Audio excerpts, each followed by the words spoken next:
மகாபாரதத்தில் கௌரவர்கள் 100 பேர், பாண்டவர்கள் 5 பேர். 105 பேருக்கும் ஒரே ஆசிரியர் தான். துரோணர் ஒருவர் தான் ஆசிரியர்.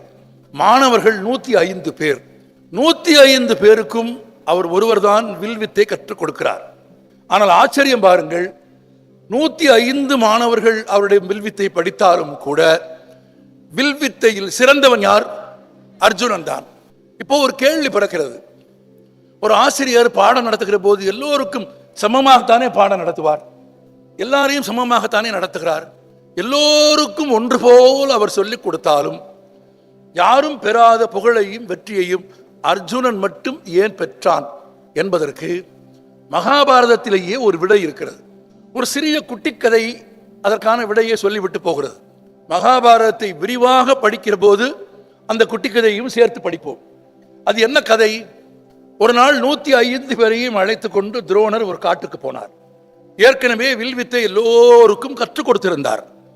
அம்பை எப்படி எடுக்க வேண்டும், வில்லை எப்படி எடுக்க வேண்டும், எப்படி நான் ஏற்ற வேண்டும், எப்படி இழுக்க வேண்டும், எப்படி செலுத்த வேண்டும் என்று எல்லாவற்றையும் எல்லோருக்கும் தெளிவாக கற்றுக் கொடுத்திருந்தார்.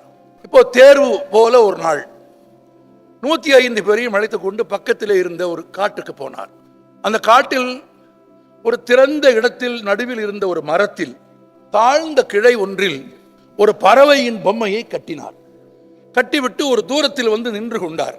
105 பேரையும் ஒவ்வொருவராக கூப்பிட்டார். இப்போ வில்லெடுத்து அம்பெடுத்து நான் எடுத்து அந்த மரத்தில் கீழ்த்திசை கிளையில் வைக்கப்பட்டிருக்கும் அந்த பறவையை வீழ்த்த வேண்டும். முதலில் தருமனை கூப்பிட்டார்.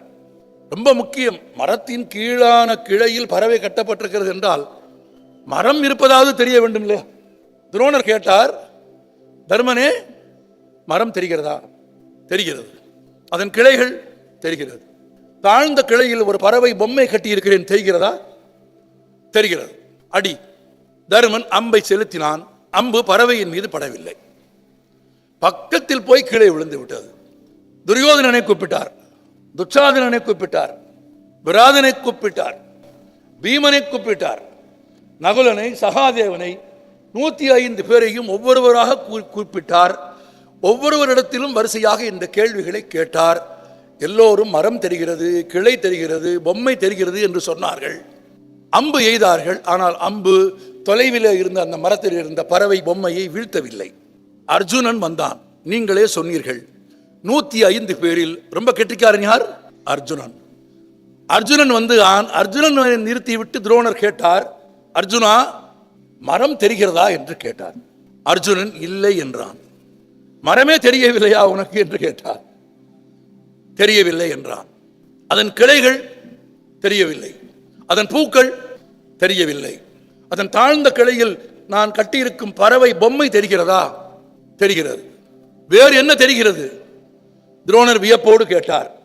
அர்ஜுனன் சொன்னான், அதை தவிர எனக்கு வேறு ஒன்றும் தெரியவில்லை என்றான். அம்பை செலுத்து என்றார் துரோணர். அர்ஜுனன் அம்பை செலுத்தினான். வேறு எதுவும் தெரியாமல் தான் வீழ்த்த வேண்டிய பறவை பொம்மை மட்டும் தெரிந்த அர்ஜுனன் எய்த அம்பு பறவையை வீழ்த்தியது. ஒரு எளிய உண்மை, 105 பேருக்கும் அவர் ஒன்றாகத்தான் கற்றுக் கொடுத்தார்.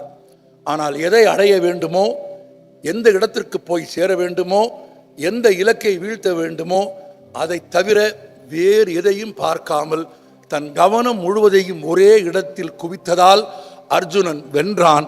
தன் கவனத்தை ஒரே இடத்தில் குவிக்காததால் மற்றவர்கள் தோற்றார்கள். இந்த உலகத்திலேயே ரொம்ப வெப்பமான பொருள் எது என்றால் சூரியன் தான்.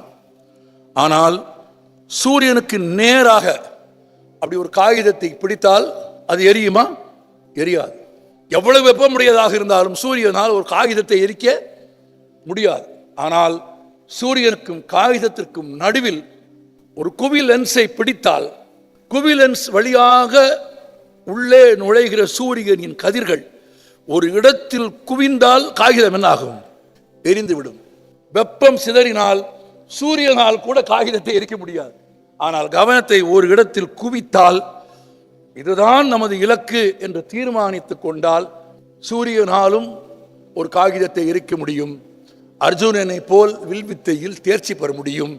எனவே எதன் பொருட்டு இந்த வளாகத்திற்குள் நீங்கள் வந்தீர்களோ அந்த கல்வியை, அதன் உயரத்தை அதில் சிறந்த இடத்தை அடைய வேண்டும் என்பதை குறிக்கோளாக, லட்சியமாக, குவி மையமாக நீங்கள் வைத்துக் கொள்ள வேண்டும் என்பதுதான் என் செய்தி.